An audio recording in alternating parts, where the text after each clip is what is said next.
Buenas tardes. Empezamos rezando, si os parece, a ver si nos ilumina el Espíritu Santo a mí para hablar y a vosotros para escuchar. En el nombre del Padre, del Hijo y del Espíritu Santo. Amén. Padre nuestro que estás en el cielo, santificado sea tu nombre. Venga a nosotros tu reino. Hágase tu voluntad en la tierra como en el cielo. Danos hoy nuestro pan de cada día. Perdona nuestras ofensas, como también nosotros perdonamos a los que nos ofenden. No nos dejes caer en la tentación, líbranos del mal. Amén. Dios te salve María, llena eres de gracia, el Señor es contigo. Bendita tú eres entre todas las mujeres y bendito es el fruto de tu vientre, Jesús. Santa María, Madre de Dios, ruega por nosotros pecadores, ahora y en la hora de nuestra muerte. Amén. Gloria al Padre, al Hijo y al Espíritu Santo, como era en un principio, ahora y siempre, por los siglos de los siglos. Amén. Veíamos en el primer capítulo del Evangelio de Mateo, veíamos el origen de Jesús. El origen de Jesús para después conocer su misión. Y decíamos que lo mismo ocurre también con nosotros, que necesitamos conocer nuestro origen para saber cuál es nuestra misión. Somos hijos de Dios y como hijos de Dios pues tenemos una misión en la que no vamos a entrar ahora porque ya comentamos en otra clase. Jesús, por una parte, es el Mesías esperado por el pueblo de Israel, el Mesías, el Cristo, el ungido por Dios, en quien se cumplen todas las profecías del Antiguo Testamento. Tenemos la estrella que anuncia su nacimiento en el libro de los Números, la ciudad de Belén en la que nace, del profeta Miqueas, la sumisión a Dios de los reyes de la tierra que ofrecen sus dones y le adoran, en varios libros como Isaías, en los Salmos, pero además Jesús no es solo el Mesías, sino que también Jesús es el Hijo de Dios que cumple la obra de la salvación que Israel, a quien también se llama Hijo de Dios en el Antiguo Testamento, no supo llevar a cabo. Jesús va a llevar a cabo la obra de la salvación que en un principio Dios había encomendado al pueblo de Israel y que no fue capaz. ¿Por qué? Por su pecado, por rechazar a Dios. Los magos, como bien sabemos todos, no eran judíos y por lo tanto representan las primicias de los gentiles. Sabéis que los gentiles son los que no son judíos, de los gentiles que van a recibir la llamada a la salvación a través de Jesucristo. Dice San Agustín: los pastores eran israelitas, los magos gentiles. Aquellos vinieron de cerca, estos de lejos. Pero unos y otros coinciden en la piedra angular. Y esto es siempre lo importante, y esto es lo importante también dentro de la Iglesia, que coincidamos todos en la piedra angular que es Cristo. ¿Cuántas veces nos perdemos en discusiones? ¿Cuántas veces nos perdemos en hablar por hablar? Y lo que pasa es que muchas veces perdemos de vista que la piedra angular es Cristo. Probadlo cuando entréis en una discusión, que si fulanito ha dicho, que si el otro ha dicho, probadlo y decir, vamos a fijarnos todos en la piedra angular, vamos a fijarnos todos en Cristo. Y ya veréis cómo poco a poco pues se van disgregando, desvaneciendo pues todos esos encontronazos. Vamos a comenzar ya a hablar propiamente de la Epifanía. La Epifanía, sabéis, es que el otro día le decía a una persona, me decía, ¿de qué vas a hablar? Y le digo, de la Epifanía. Me dice, ¿de qué? Le digo, de la Epifanía. La Epifanía es la manifestación del Señor. El Señor se manifiesta. Hay tres Epifanías. El Señor se manifiesta a los Reyes Magos, el Señor se manifiesta en su bautismo en el Jordán y el Señor se manifiesta a sus discípulos en las bodas de Caná. Esas son las tres Epifanías o manifestaciones. Pues vamos a hablar hoy de la Epifanía a los Reyes Magos. Nos cuenta el Evangelio de Mateo, vamos a comenzar hoy el capítulo 2, que después de nacer Jesús en Belén de Judá, en tiempos del rey Herodes, unos magos llegaron de Oriente a Jerusalén, preguntando: ¿dónde está el rey de los judíos que ha nacido? Porque vimos su estrella en el Oriente y hemos venido a adorar. Bueno, aquí hay varias cosas en las que yo querría adentrarme un poco hoy, que es en Belén de Judá, en el rey Herodes, en los magos y en la estrella. Para comenzar, antes de comenzar, vemos cómo Mateo lo que hace, como siempre, es situar el contexto histórico.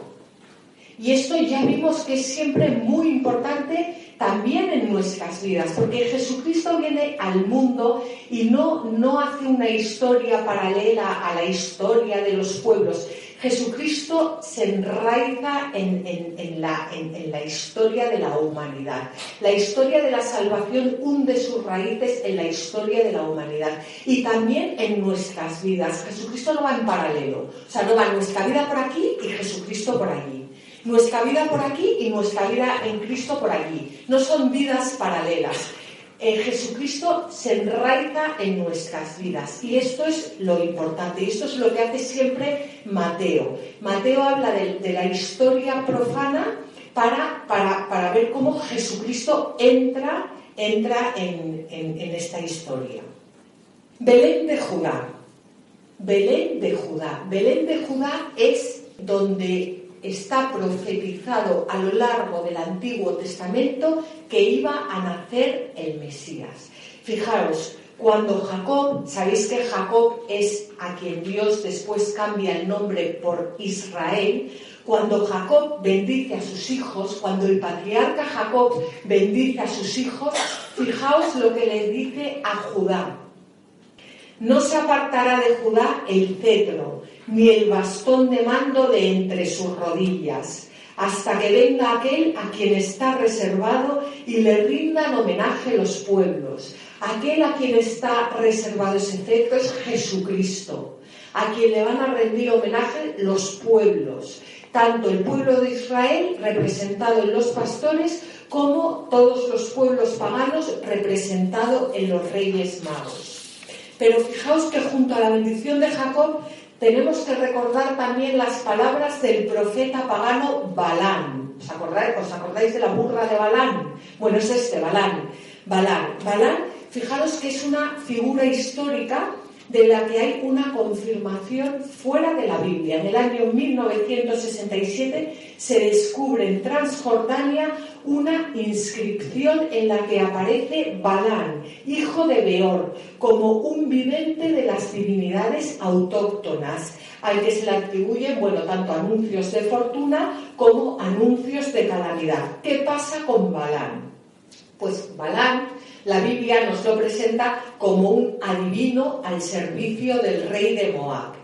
El rey de Moab, que odiaba a los israelitas, llama a Balán y le pide, porque Balán tenía mucha fama, como hemos visto, le pide que suelte una maldición contra Israel.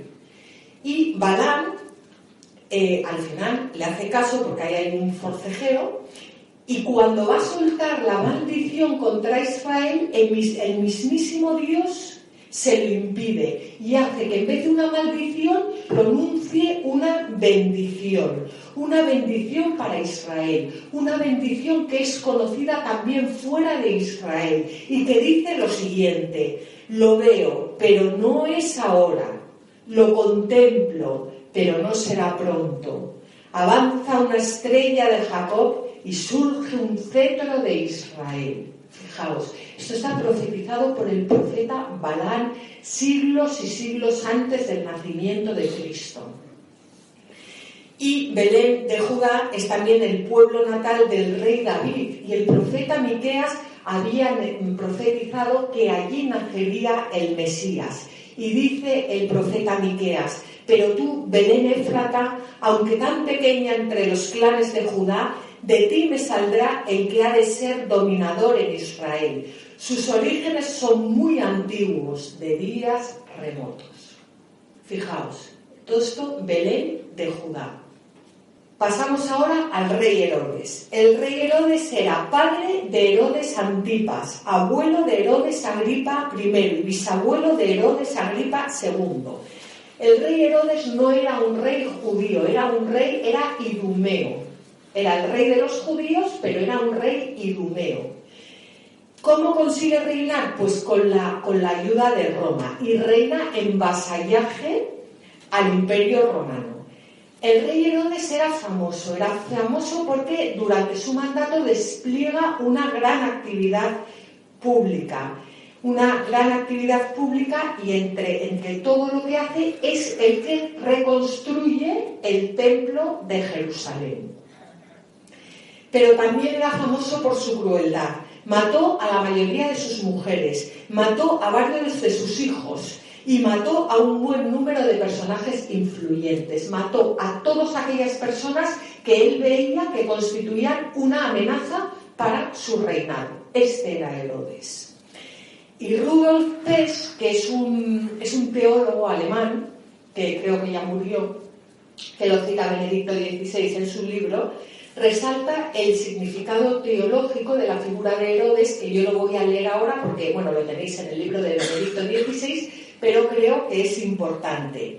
Y dice: así como al principio del Evangelio de la Navidad se menciona al emperador romano Augusto, la narración de Mateo 2 comienza de modo análogo denominando a Herodes rey de los judíos. Si allí el emperador, con sus pretensiones sobre la pacificación del mundo, estaba en las antípodas del recién nacido, aquí está el rey que reina gracias al emperador y con la pretensión casi mesiánica de ser el redentor, al menos para el reino judío.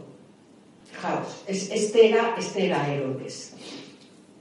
Con la pregunta que le hacen los magos, ¿dónde está el rey de los judíos?, ya Mateo lo que empieza es a dibujar los dos reyes opuestos. Tenemos el rey de los judíos, Herodes, frente al rey de los judíos, Jesucristo. Dos reyes totalmente opuestos. Uno que reina matando a aquel que le puede hacer sombra, que reina con odio, y el otro que reina con mansedumbre, que reina con amor. Y bueno, esas son pues los dos caminos que tenemos los cristianos: trabajar en el reinado de Herodes o trabajar en el reinado de Jesucristo. Claro que muchos de nosotros podríamos estar pensando aquí, qué horror Herodes, pero ¿cuántas veces hemos estado nosotros trabajando para el rey Herodes?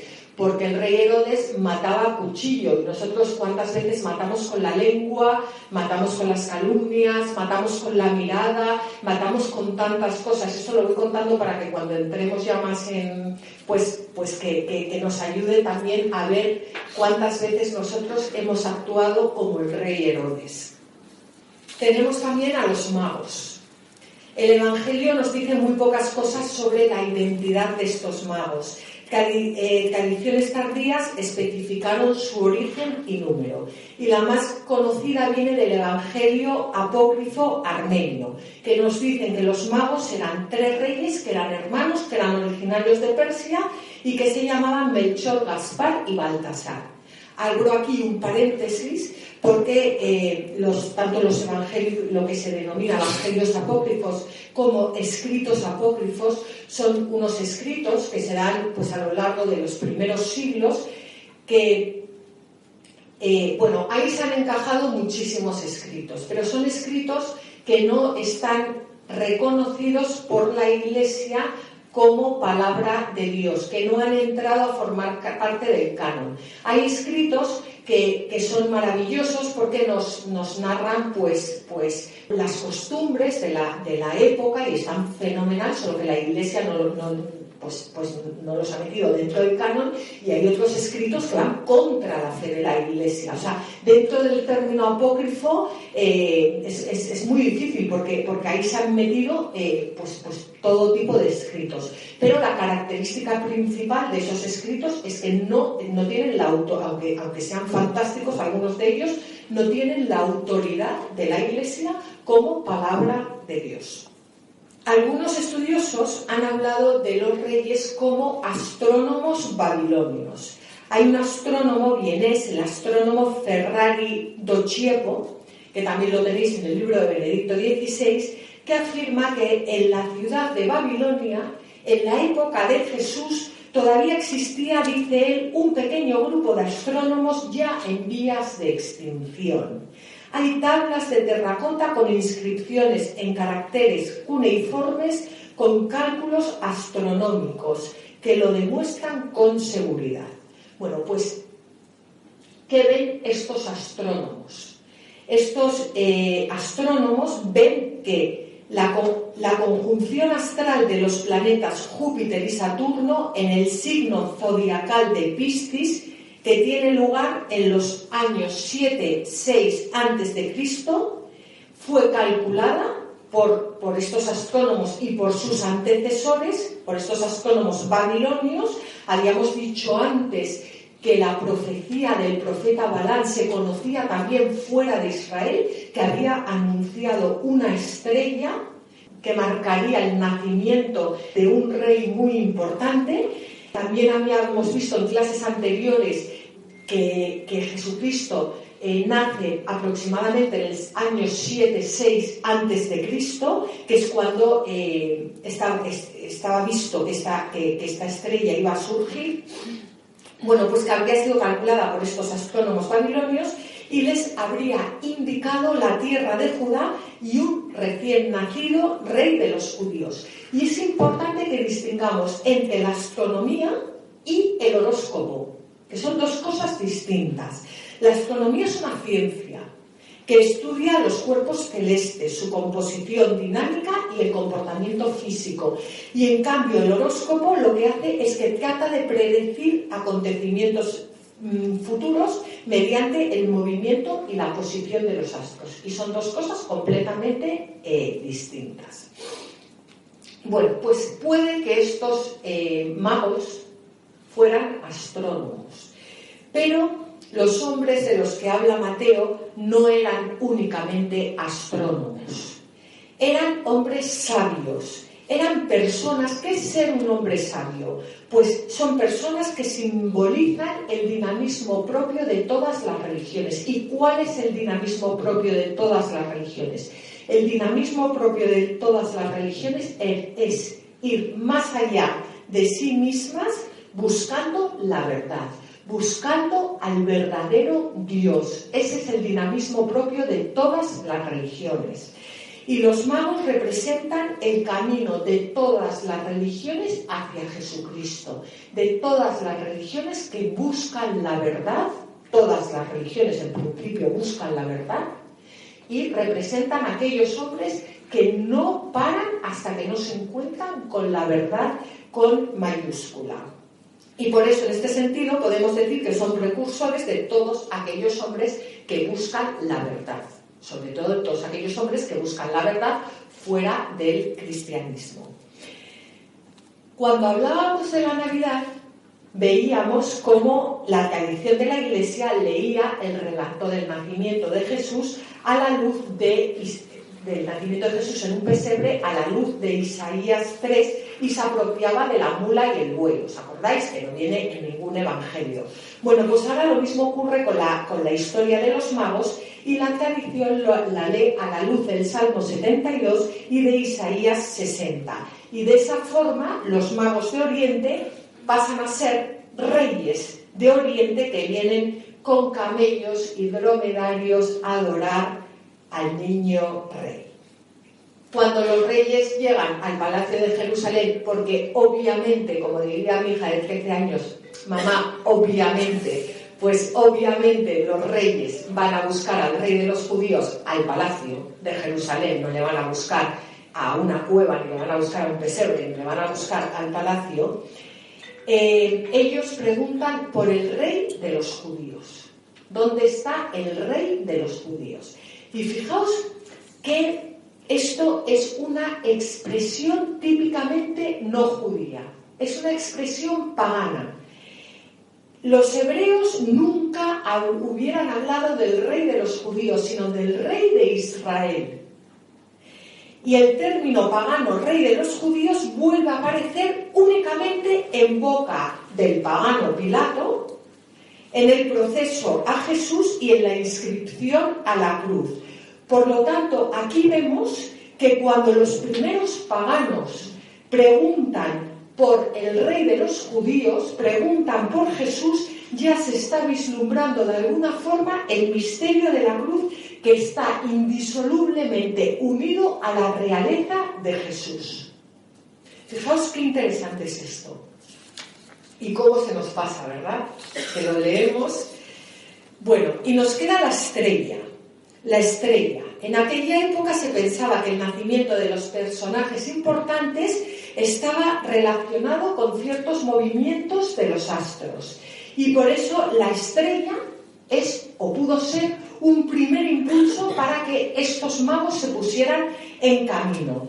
Pero los magos nunca se hubieran puesto en camino si no hubieran sido movidos interiormente por la esperanza de que aquella estrella estaba profetizada, era la que estaba profetizada por el profeta Balaam. Es el Espíritu Santo el que mueve nuestros corazones y muchas veces se sirve, pues en este caso, de una profecía de un profeta pagano. Pero ya se encarga el Espíritu Santo si nosotros estamos abiertos a dirigirnos, como dirigió a los Reyes Magos, a la verdad, a Jesucristo. Por eso muchas veces vemos a personas que a lo mejor están desencaminadas, bueno, empezando por mí, que soy la primera, ¿no? Que estamos desencaminadas, pero hay que invocar al Espíritu Santo, porque es el Espíritu Santo el que lee en los corazones de esas personas equivocadas y sabe llevarlas, porque sus corazones están buscando a la verdad. Pues esto ocurrió también con los Reyes Magos. Los Reyes Magos comienzan su itinerario desde la revelación de Dios en la naturaleza, la estrella, y se sirven de la profecía de Balaam, pero van a tener que pasar, como vamos a ver a continuación, por la revelación de las Escrituras de Israel para encontrarse con Jesucristo. Y esto ocurre hoy en día, y por eso es tan importante la evangelización, porque hay que pasar por las Escrituras, hay que pasar por la revelación de Jesucristo para poder tener un encuentro real y verdadero con Jesucristo.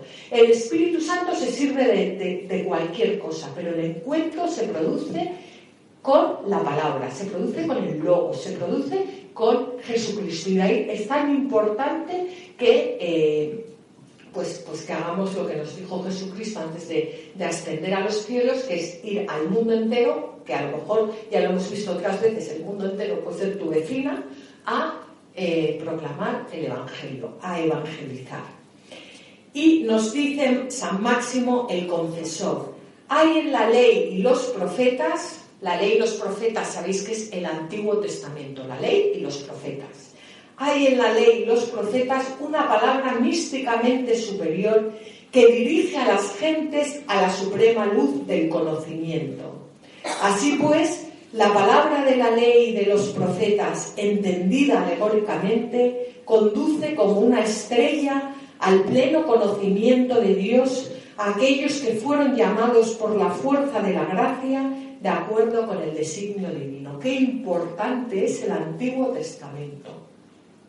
Qué importante, cuántas personas, bueno, desgraciadamente hoy en día menos, porque pocas personas hablan del Antiguo Testamento, han encontrado a Jesucristo. Cuántos judíos, Edith Stein, por ejemplo, judíos conversos, han encontrado a Jesucristo en el Antiguo Testamento. ¿Cuántas veces hemos dicho que todo el Antiguo Testamento profetiza, es una profecía de Jesucristo? Pues qué mejor que llevar el Antiguo Testamento a las personas, empaparnos del Antiguo Testamento. Bueno, pues vamos a pasar ahora, hemos visto esta primera parte de Oriente a Jerusalén, y ahora de Jerusalén, ya están los magos en Jerusalén, a Belén de Judá. Y nos cuenta Mateo: al oír esto, el rey Herodes se inquietó y con él toda Jerusalén, y reuniendo a todos los príncipes de los sacerdotes y a los escribas del pueblo, les interrogaba dónde había de nacer el Mesías.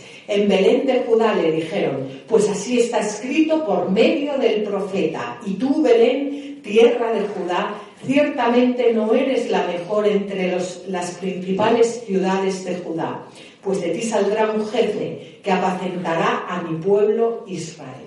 ¿Qué hace Herodes? Fijaos, ¿qué hace Herodes? Que tonto no era malo, pero tonto, tanto no, porque Herodes reúne a los príncipes de los sacerdotes y a los escribas del pueblo para que le informen que él, hemos dicho que no era judío, era idumeo, por lo cual no dominaba las escrituras, tampoco debía de rezar mucho. Reúne a los príncipes de los sacerdotes y a los escribas del pueblo para que le digan dónde ha de nacer el Mesías.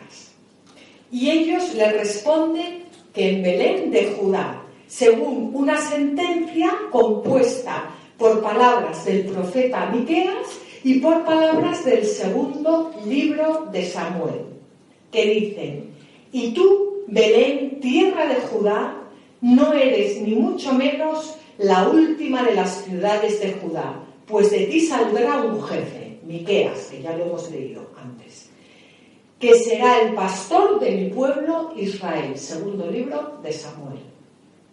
Claro, ¿cómo cambia esto?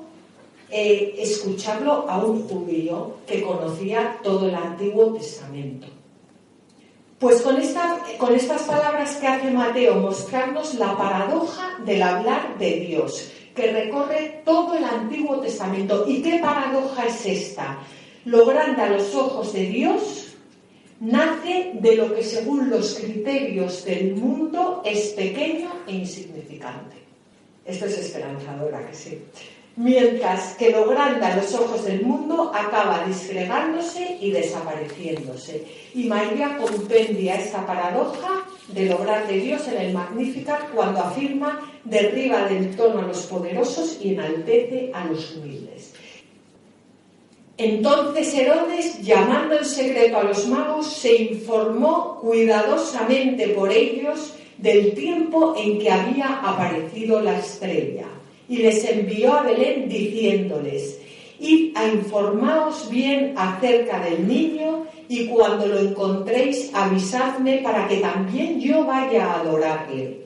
Ellos, después de oír al rey, se pusieron en marcha, y entonces la estrella que habían visto en el oriente se colocó delante de ellos hasta pararse sobre el sitio donde estaba el niño. Al ver la estrella se llenaron de inmensa alegría.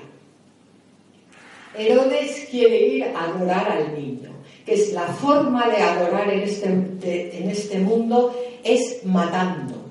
Porque claro, el que no adora a Dios, al final acaba adorándose a sí mismo. Y el que acaba adorándose a sí mismo, pues sabemos todos a quién acaba adorando.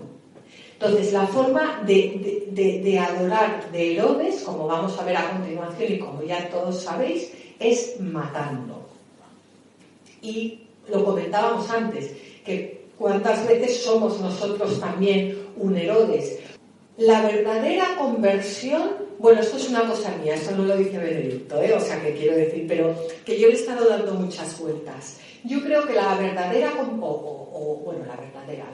conversión se produce a lo largo de toda la vida, pero cuando tenemos la suficiente humildad como para vernos reflejados en todos estos personajes, tanto del Antiguo Testamento como del Nuevo, que nos parecen un horror. Cuando somos capaces de ver y de sacar el Herodes que hay en nosotros, es un paso más hacia adelante. Bueno, y antes de pasar al punto 3, dice: al ver la estrella se llenaron de inmensa alegría. Es la alegría del hombre al que la luz del Dios le ha llegado al corazón. La alegría de quien ha encontrado y ha sido encontrado. La alegría del cristiano. La alegría de aquel que ha tenido un encuentro con Cristo. Tercer punto, la adoración de los magos ante Jesús. Ya han llegado a Belén. Y nos dice Mateo que entrando en la casa vieron al niño con María, su madre, y postrándose le adoraron. Luego abrieron sus cofres y le ofrecieron presentes, oro, incienso y mirra. Y después de recibir en sueños aviso de no volver a Herodes, regresaron a su país por otro camino. Fijaos, los dones recuerdan a la promesa de Dios a Israel, recogida en Isaías 60:1-6, de ser centro y destino de los reyes de la tierra. El oro y el incienso se mencionan también en este pasaje de Isaías 60, en el versículo 6, como dones que ofrecerán los pueblos en homenaje al Dios de Israel. Y ahora fijaos, que luego lo vamos a leer, que la fiesta de la Epifanía del Señor, ¿cuál es la primera lectura? Isaías 60, versículos 1 al 6. Es la propia Iglesia, nuestra madre, que nos enseña a rezar, quien pone en relación esta lectura de Isaías con la adoración de los Reyes Magos. Y así es como nosotros aprendemos a rezar y aprendemos a entender la palabra de Dios. La tradición de la Iglesia ha visto representados en los tres dones tres aspectos del misterio de Cristo. El oro hace referencia a la realeza de Jesús. Se lleva oro a Jesús porque Jesús es rey. El incienso a su divinidad. Jesús es Dios. Y la mirra hace referencia a la pasión de Jesús como hombre. Dios, rey y hombre. A Dios el oro, a Dios el incienso, al rey el oro y al hombre la mirra. San Juan nos dice en su Evangelio que Nicodemo, para ungir el cuerpo de Jesús, llevó, entre otras cosas, llevó mirra. El misterio de la cruz enlaza de nuevo a través de la mirra con la realeza de Jesús y se anuncia con antelación de manera misteriosa ya en la adoración de los Reyes Magos. Esto es muy importante que lo conozcamos, porque cuando celebramos los Reyes Magos, pues está muy bien celebrar los regalos, y sobre todo cuando hay niños pequeños, pero si no pasamos de eso, si no nos damos cuenta que lo que estamos celebrando de verdad es la manifestación de Jesús a los pueblos paganos, llamándoles a la salvación. Y si no nos damos cuenta que lo que tenemos que hacer el día de los Reyes Magos, aparte de abrir regalos, es llevar nuestros regalos a Jesús y adorarle, porque los Reyes Magos fueron a adorar, pues al final acabamos convirtiendo estas fiestas en auténticas fiestas paganas, sin darnos cuenta que es lo peor. En auténticas fiestas paganas. Y es muy importante que recuperemos la importancia de estas fiestas y que las vivamos como verdaderos cristianos. Y después abrimos los regalos, pero que las vivamos como verdaderos cristianos. Bueno, pues ya han llegado. Y antes de continuar, hay aquí unas palabras que dicen: regresaron a su país por otro camino. Cuando una persona ha tenido un encuentro con Jesús, ya no vuelve a llevar la misma vida jamás.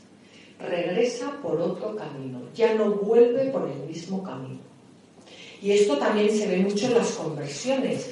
Cuando muchas veces nos gusta escuchar, bueno, a mí personalmente no, pero a las personas les gusta escuchar conversiones, y cuanto más no encuentro la palabra, espectacular, mejor, ¿no? Pero las verdaderas conversiones se ven en las personas cuando ya no vuelven por el mismo camino. Si la persona vuelve por el mismo camino a donde estaba, ha habido un show, pero no ha habido una conversión. La conversión es un cambio radical de vida, o pequeños cambios radicales de vida. No tiene que ser, pueden ser pequeños, uno y otro y otro y otro, pero nunca se vuelve a lo de antes. O si se vuelve, es para pedir perdón, o sea, se pide perdón y se tira adelante. Bueno, cuarto punto. Huida a Egipto y muerte de los inocentes. Cuando se marcharon, un ángel del Señor se le apareció en sueños a José y le dijo: levántate, toma al niño y a su madre, huye a Egipto y quédate allí hasta que yo te diga, porque Herodes va a buscar al niño para matarlo, para adorarlo, claro, para matarlo. Él se levantó, tomó de noche al niño y a su madre y huyó a Egipto. Allí permaneció hasta la muerte de Herodes para que se cumpliera lo que dijo el Señor por medio del profeta: de Egipto llamé a mi hijo. ¿No os parece impresionante esto? ¿Qué profeta dice de Egipto llamé a mi hijo? Porque esto no se puede leer sin saber qué profeta dijo: de Egipto llamé a mi hijo. Cuando leemos la Sagrada Escritura y cuando la rezamos, es importante saber qué profeta fue y ir al profeta y ver por qué lo dijo, y dónde lo dijo, y cómo lo dijo, y en qué situación lo dijo. Oseas es el profeta. Año 750-725 a.C., siglo VIII. De Egipto llamé a mi hijo. Y Mateo encuentra la interpretación de todo este evento que acabo de leer en las palabras del profeta Oseas: de Egipto llamé a mi hijo. ¿Y de quién está aquí hablando el profeta Oseas? Por supuesto de Jesucristo, pero que del pueblo de Israel. Pero la profecía se cumple en Jesucristo. Él es el verdadero hijo. ¿Os acordáis que lo habíamos dicho antes? Él es el Hijo de Dios. Lo dijimos al principio. Y al pueblo de Israel también se le llama Hijo de Dios. Pero el verdadero Hijo de Dios es Jesucristo. Él va a ser el que va a llevar la salvación a cabo, la que no supo llevar el pueblo de Israel. Y Él es a quien el Padre ama y llama desde Egipto. Este es mi hijo, nos dirá después en el Jordán, en quien me complazco, en quien he puesto mi complacencia. La huida de Jesús a Egipto y el regreso a la tierra de Israel indican que Jesús es el nuevo Israel y que con él comienza el nuevo pueblo de Dios. ¿Cuál es el nuevo pueblo de Dios? La Iglesia. Y para el evangelista la historia de Israel comienza otra vez y de un modo nuevo con el retorno de Jesús, que es verdaderamente el Hijo que vuelve a casa y lleva en sus espaldas a toda la humanidad de vuelta a casa, de vuelta al encuentro con el Padre, que esto lo hará tras su muerte y tras su resurrección. Vuelve a abrir el cielo al hombre para que pueda entrar de nuevo en comunión con Dios después del pecado original. Y nos dice el Catecismo de la Iglesia Católica en el punto 530: la huida a Egipto y la matanza de los inocentes manifiestan la oposición de las tinieblas a la luz. Vino a su casa y los suyos no lo recibieron. Toda la vida de Cristo estará bajo el signo de la persecución. Los suyos la comparten con él. Su vuelta de Egipto recuerda el éxodo y presenta a Jesús como el liberador definitivo.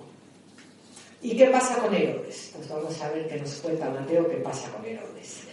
Entonces Herodes, al ver que los magos le habían engañado, se irritó mucho y mandó matar a todos los niños que había en Belén y toda su comarca, de 2 años para abajo, con arreglo al tiempo que cuidadosamente había averiguado de los magos. Se cumplió entonces lo dicho por medio del profeta Jeremías. Una voz se oyó en Ramá, llanto y lamento grande, es Raquel que llora por sus hijos y no admite consuelo porque ya no existen. Vamos a ver. Belén era un pueblo que apenas llegaría a los 2.000 habitantes, contando todos los caseríos de alrededor. Teniendo en cuenta el número de nacimientos de una población así, la elevada mortalidad infantil y que la mitad de los recién nacidos aproximadamente eran niñas, pues se ha calculado que el número de los niños asesinados debió de estar entre los 20 y los 30. Mucho peor hoy en día, muchísimo peor. Por eso es importante que veamos dónde está incrustado Herodes, tanto en nosotros mismos como en nuestra sociedad, para poder, para poder ver, para poder rezar, para poder pedir perdón. Bueno, pues No tenemos noticias de este hecho por fuentes extrabíblicas, pero hay una cita interesante de un autor judío, que lo nombra Benedicto XVI en su libro, que se llama Abraham Shalit, y que dice: la creencia en la llegada o el nacimiento de un futuro inmediato del rey mesiánico estaba entonces en el ambiente. El déspota suspicaz, que es Herodes, veía por doquier traición y hostilidad, y una vaga voz que llegaba a sus oídos podía fácilmente haber sugerido a su mente enfermiza la idea de matar a los niños nacidos en el último periodo. La orden, por tanto, nada tiene de imposible, teniendo en cuenta además que había matado a muchas mujeres suyas, a sus hijos y al que se cruzaba en su camino, vamos. A ver, pero hemos dicho que cuando leemos la Biblia y nos encontramos lo que decía un profeta, que vamos a ver qué decía ese profeta. Y aquí dice que era el profeta Jeremías. Una voz se oyó en Ramá, llanto y lamento grande. Es Raquel que llora por sus hijos y no admite consuelo porque ya no existen. ¿Quién es Raquel? Raquel era la esposa predilecta de Jacob. Jacob se había casado, ¿os acordáis que Jacob fue a buscar esposa? Y su suegro Labán, que era un chorizo, con perdón, porque Jacob se enamoró de Raquel y le dijo Labán, su suegro, que tenía que trabajar 7 años para darle a su hija Raquel en matrimonio, y a los 7 años le engaña y le da a Lía, la mayor, por lo que tuvo que trabajar 7 años más para ganarse a Raquel, pero dice la Biblia que la amaba tanto que hasta le parecieron pocos años. Qué maravilla, ¿verdad? Bueno, pues Raquel era la esposa preferida de Jacob, de Israel, de la que estaba verdaderamente enamorado. Y era la madre de Benjamín y de José. Y José, a su vez, era el padre de Efraín y Manasés. Raquel murió cerca de Belén, y allí fue donde la enterró Jacob. Bueno, pues el texto citado por Mateo es Jeremías 31:15 y se refiere a los cautivos de Efraín y Manasés, nietos de Raquel, que tras la destrucción de Jerusalén en el año 587 están esperando en los campos de concentración en Ramá para ser llevados al destierro. Pero aquí hay algo importantísimo, y es que veis cómo Mateo cita Jeremías 31:15, pero cita lo que hemos leído. Pero es que hay más, es que si nos vamos a Jeremías 31:15 hay más. Y Mateo no cita lo siguiente a propósito, y vamos a ver por qué. Fijaos, el texto entero de Jeremías es un oráculo de consuelo. Por eso, al lamento de la madre sigue inmediatamente una palabra de consolación, que Mateo no la cita, pero yo os la voy a leer. Esto dice el Señor: reprime la voz de tu llanto, seca las lágrimas de tus ojos, pues tendrán recompensa tus penas, volverán del país enemigo. Es más, Jeremías no solo profetiza la consolación de Israel, sino que además anuncia que Dios va a restaurar a su pueblo y que hará con él una alianza nueva, interior y definitiva. Y voy a seguir leyéndose el texto, porque esto es una preciosidad. Y esto está todo, es la continuación de lo que cita San Mateo. Mirad que vienen días en que pactaré una nueva alianza con la casa de Israel y la casa de Judá. No será como la alianza que pacté con sus padres el día en que los tomé de la mano para sacarlos de la tierra de Egipto, porque ellos rompieron mi alianza aunque yo fuera su Señor, sino que esta será la alianza que pactaré con la casa de Israel después de aquellos días. Pondré mi ley en su pecho y la escribiré en su corazón, y yo seré su Dios y ellos serán mi pueblo. Mateo cita el lamento de la madre que llora por sus hijos, pero omite la respuesta consoladora de Dios que responde al llanto de la madre, prometiendo el regreso del pueblo y una nueva y definitiva alianza. ¿Por qué? ¿Por qué Mateo omite eso?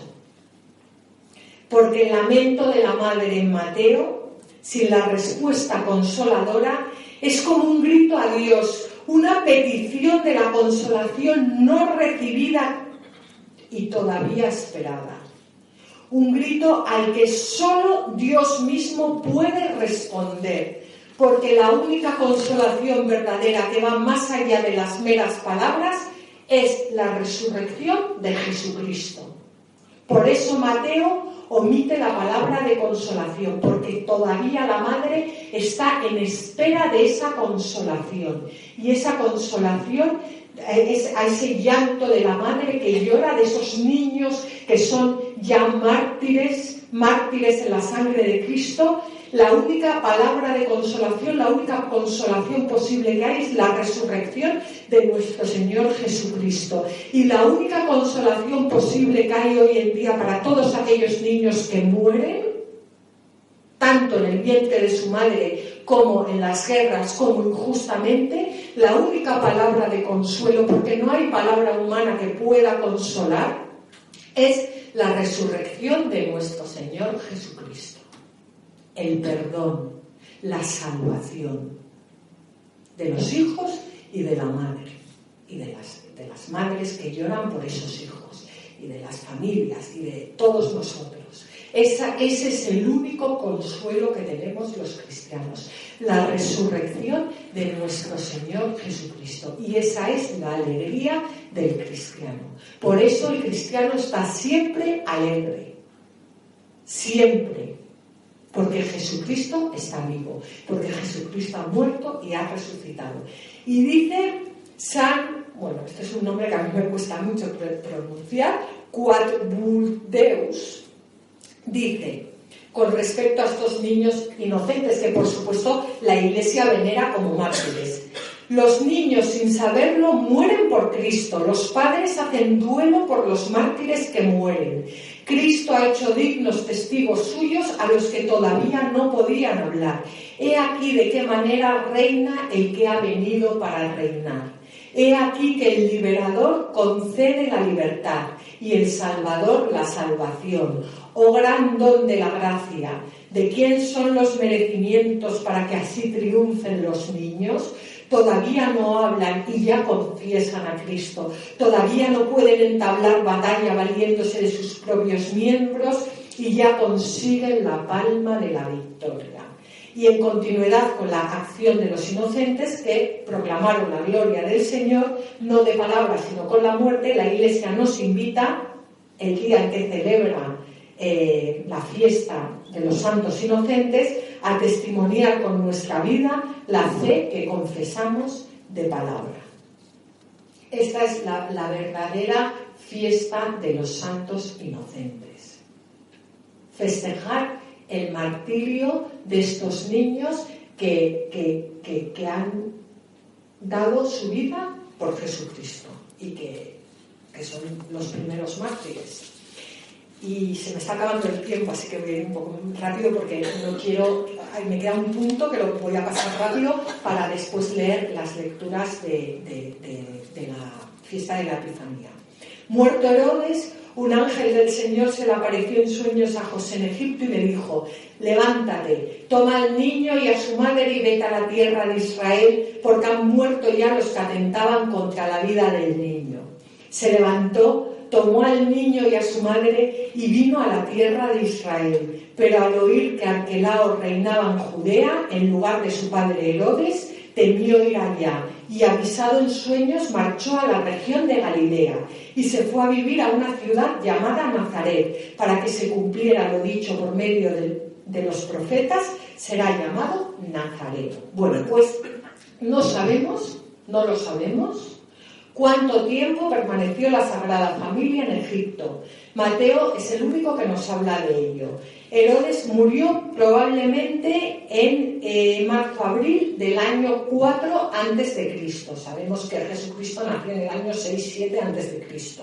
Su hijo Arquelao, que era el más cruel de todos, ejerció como etnarca en Judea y en Samaria hasta el año 6 después de Jesucristo, y fue depuesto y exiliado de todas las quejas que recibió el Imperio romano por las brutalidades que cometió. y él no tenía jurisdicción en Galilea. Galilea estaba gobernada, Galilea, donde está Nazaret, por Antipas, que era Herodes Antipas, no era tan cruel como los otros. Y allí es donde se dirige la Sagrada Familia. Bueno, voy a terminar aquí porque quiero leer las lecturas que se proclaman el día de la Epifanía del Señor.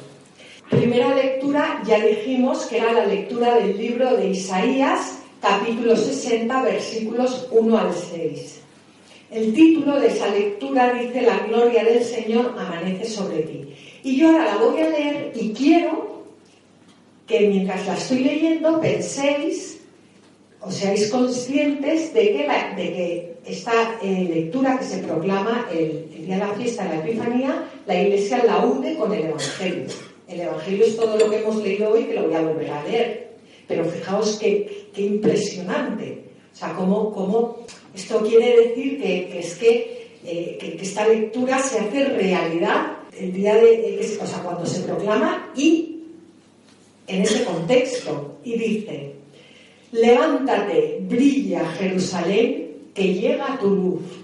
La gloria del Señor amanece sobre ti. Mira, las tinieblas cubren la tierra, la oscuridad los pueblos, pero sobre ti amanecerá el Señor. Su gloria aparecerá sobre ti y caminarán los pueblos a tu aurora. Y caminarán los pueblos a tu luz. Los reyes al resplandor de tu aurora. Levanta la vista en torno, mira, todos esos se han reunido, vienen a ti. Tus hijos llegan de lejos, a tus hijas las traen en brazos. Entonces lo verás, radiante de alegría. Tu corazón se asombrará, se ensanchará, cuando vuelquen sobre ti los tesoros del mar y te caigan las riquezas de los pueblos. Te inundará una multitud de camellos, los dromedarios de Madián y de Efá. Vienen todos de Saba, trayendo incienso y oro, y proclamando las alabanzas del Señor. Fijaos qué bonito, y cómo de aquí salen los camellos, de aquí salen los dromedarios, de aquí salen que los magos eran reyes, de aquí habla del oro y del incienso. Aquí dicen que los pueblos caminarán a su luz, es la luz que se encarna, que nacen. Fijaos este versículo: tus hijos llegan de lejos, como ya habla de los pueblos paganos como los hijos que van al encuentro de su Dios, de su Padre, en busca de la verdad, del verdadero Dios. ¿Y qué les respondemos nosotros en el Salmo responsorial? Se postrarán ante ti, Señor, todos los reyes de la tierra. Y dice el Salmo, que lo tengo que leer porque no me lo puedo saltar: Dios mío, confía tu juicio al Rey. Fijaos cómo está hablando del Rey. ¿Quién es el Rey? Jesucristo. Dios mío, confía tu juicio a ese niño recién nacido que es el verdadero Rey. Tu justicia al Hijo de Reyes, para que rija a tu pueblo con justicia, a tus humildes con rectitud. Que en sus días florezca la justicia y la paz hasta que falte la luna. Que domine de mar a mar, del gran río al confín de la tierra. Que los reyes de Tarsis y de las islas le paguen tributos, que los reyes de Saba y de Arabia le ofrezcan sus dones, que se postren ante él todos los reyes y que todos los pueblos le sirvan, porque él librará al pobre que clamaba, al afligido que no tenía protector. Él se apiadará del pobre y del indigente y salvará la vida de los pobres. Bueno, y aquí hay una segunda lectura que no voy a leer porque no da tiempo, que es de San Pablo a los Efesios, pero voy a leer el último versículo nada más, que dice: que también los gentiles son coherederos miembros del mismo cuerpo y partícipes de la promesa en Jesucristo por el Evangelio. ¿Y qué es el Evangelio? El anuncio de que Jesucristo ha nacido, ha muerto y ha resucitado por nosotros. Es tan impresionante leer las lecturas en su contexto y ver a qué se refiere aquí la lectura de San Pablo a los Efesios. Está hablando del nacimiento del Hijo de Dios, está hablando de la Epifanía. Aclamación al Evangelio. Hemos visto salir su estrella y venimos a adorarlo. Ya paso al Evangelio y termino. Lectura del Santo Evangelio según San Mateo. Título: Venimos del Oriente para adorar al Rey. Y dice: Jesús nació en Belén de Judá en tiempos del rey Herodes. Entonces unos magos de Oriente se presentaron en Jerusalén preguntando: ¿Dónde está el rey de los judíos que ha nacido? Porque hemos visto salir su estrella y venimos a adorarlo. Al enterarse el rey Herodes, se sobresaltó, y todo Jerusalén con él. Convocó a los sumos pontífices y a los letrados del país y les preguntó dónde tenía que nacer el Mesías. Ellos le contestaron: en Belén de Judá, porque así lo ha escrito el profeta. Y tú, Belén, tierra de Judá, no eres ni mucho menos la última de las ciudades de Judá, pues de ti saldrá un jefe que será el pastor de mi pueblo Israel. Entonces Herodes llamó en secreto a los magos para que le precisaran el tiempo en que había aparecido la estrella y los mandó a Belén diciéndoles: id y averiguad cuidadosamente qué hay del niño y cuando lo encontréis avisadme para ir yo también a adorarlo. Ellos, después de oír al rey, se pusieron en camino y de pronto la estrella que habían visto salir comenzó a guiarlos hasta que vino a pararse encima de donde estaba el niño. Al ver la estrella se llenaron de inmensa alegría. Entraron en la casa, vieron al niño con María, su madre, y cayendo de rodillas lo adoraron. Después abrieron sus cofres, les ofrecieron regalos: oro, incienso y mirra. Y habiendo recibido en sueños un oráculo para que no volvieran a Herodes, se marcharon a su tierra por otro camino. Pues muchísimas gracias.